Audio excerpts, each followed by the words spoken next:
While Brexit is giving Europeans a headache ahead of these EU elections, some do appear more concerned about something else that's not happened: Russian meddling.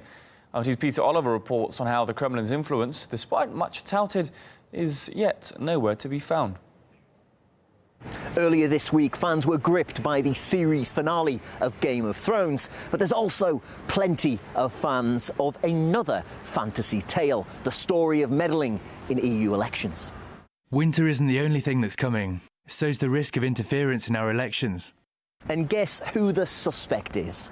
We investigate the claims of Russia's attempts to influence and undermine the democratic system in Europe. Fears that Russia is infiltrating the very heart of European democracy. And we're starting to see the early signs of essentially kind of a repeat of what we saw in the U.S. elections in regard to Russian hacking and Russian tampering. But just as some fans of the wranglings of Westeros were left disappointed by the way their show ended, a dragnet operated by social media companies looking for misinformation and propaganda has turned up, well, nothing. Nothing from Google. So far, we haven't seen any interference on the platforms. What about Facebook? There have been no published accounts of attacks specifically related to the EU election today. Twitter, that's full of angry people already. They must have turned up something.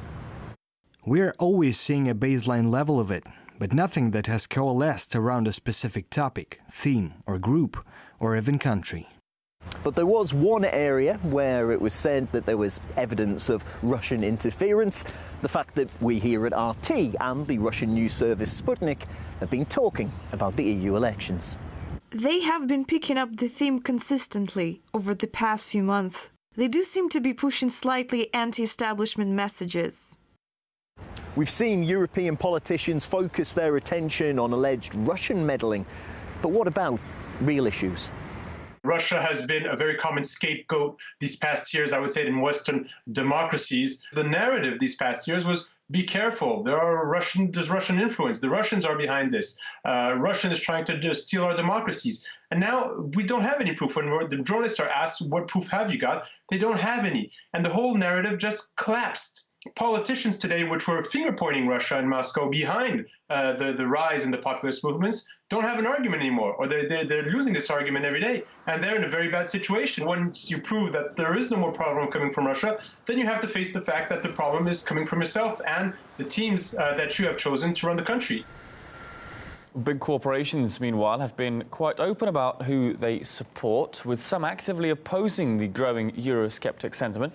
Among those singing the praises of a united Europe are German airline Lufthansa, as well as digital music service Spotify and German car manufacturer Volkswagen. The CEO of Arcanos Investment Managers told us large corporations have vested interests.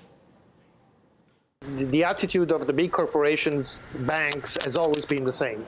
Of course, they have thrived in this European environment. It's not a surprise to me that they are actively and strongly supporting the pro-European views. They have a very large network, powerful network, and they use it, they leverage on it in order to bring up the policies they like the most. Many of the issues has been underestimated or even ignored by Europe and by these large corporations. There are real issues that Europe and this large corporation didn't got and didn't respond to. You know, they come up with some, okay, Europe is not perfect, but you know, there is something to fix. Well, there is a lot to fix.